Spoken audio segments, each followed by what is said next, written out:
Welcome back to my new video.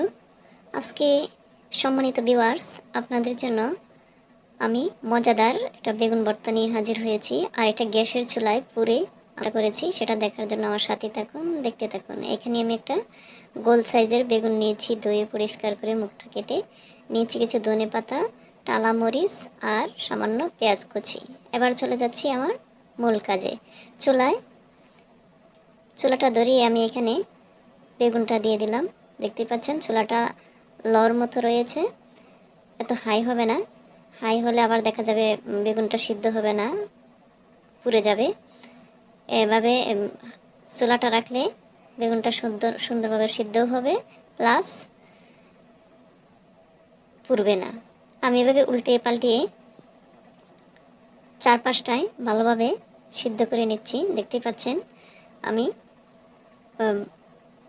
এক এক side উল্টিয়ে দিয়ে দিয়ে বেগুনটাকে পুড়ে নিচ্ছি।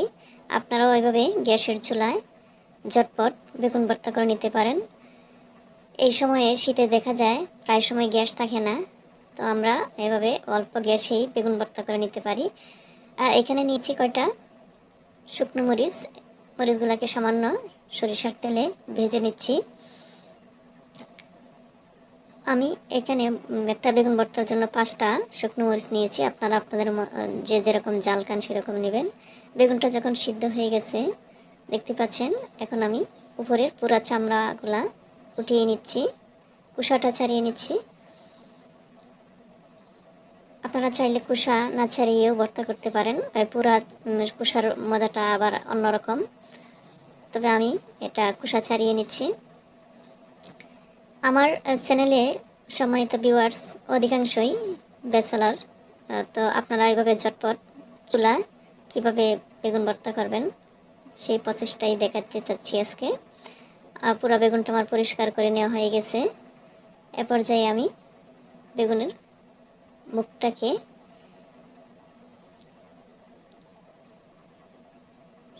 সরিয়ে নিব। বেগুনটা এখনও অনেকটা গরম, তবে পুরো বেগুনের ভর্তা খাওয়ার জন্য অস্থির হয়ে গেছি, আর সইছে না, তাই গরম থাকা অবস্থায় আমি ভর্তাটা করে নিচ্ছি।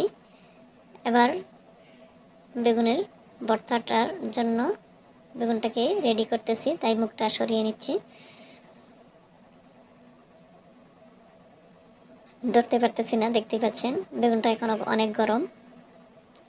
এবার আমি দেখে নিচ্ছি ভিতরে পোকা বা ইয়ে আছে কিনা। অনেক সময় বেগুন পোকা থাকে, নষ্ট থাকে না, আমার বেগুনটা ভালোই রয়েছে ভিতরে। এবার সামান্য পরিমাণ লবণ দিয়ে আমি মরিচটাকে কষলিয়ে নিচ্ছি। এটা টালা মরিচ দিয়ে করলে অনেক মজাদার হয়ে থাকে কাঁচা মরিচের চাইতে। আপনারা যদি শুকনো মরিচ না থাকে সেই ক্ষেত্রে কাঁচা মরিচ দিয়েও করতে পারেন। এবার পেঁয়াজ কুচিটাও মেখে নিচ্ছি। পেঁয়াজ কুচি এবং মরিচটা কষলিয়ে নেওয়া হয়ে গেলে এ পর্যায়ে আমি ধনে পাতাটাও সামান্য কষলিয়ে নিচ্ছি।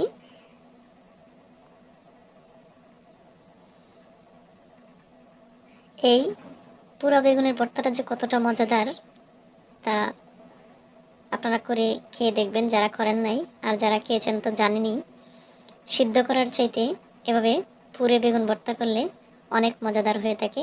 এবার বেগুনের সাথে আমি পুরো মাখানোটাকে একসাথে মিশিয়ে নিচ্ছি।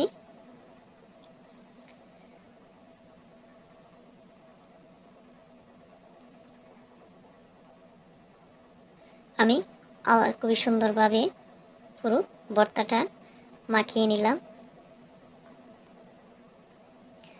আজকের রেসিপিটা আমার কেমন হয়েছে আপনারা অবশ্যই কমেন্ট বক্সে জানিয়ে দেবেন। নতুন ভিউয়ার্স যারা আছেন, যদি আজকের ভিডিওটা ভালো লেগে থাকে তাহলে আমার চ্যানেলটা অবশ্যই সাবস্ক্রাইব করে রাখবেন।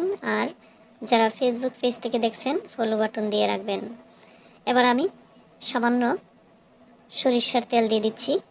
অবশ্যই আপনারা ভর্তায় সরিষার তেল, খাঁটি সরিষার তেল ব্যবহার করবেন, তাহলে সেই ভর্তার মজাটাই বহুগুণে বাড়িয়ে দিবে আর অনেক সুস্বাদু হবে খাঁটি সরিষার তেলের জন্যে। এবার সরিষার তেলটাকেও আমি ভর্তার সাথে খুব সুন্দরভাবে মেখে নিচ্ছি।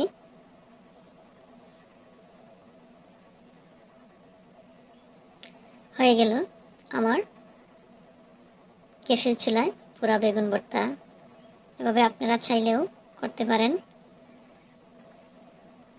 এবার চলে এলাম গরম গরম ভাতের সাথে পরিবেশন করতে। গরম গরম ভাতের সাথে পরিবেশন করলে অনেক মজাদার হয়। আল্লাহ হাফেজ, ভালো থাকবেন সবাই।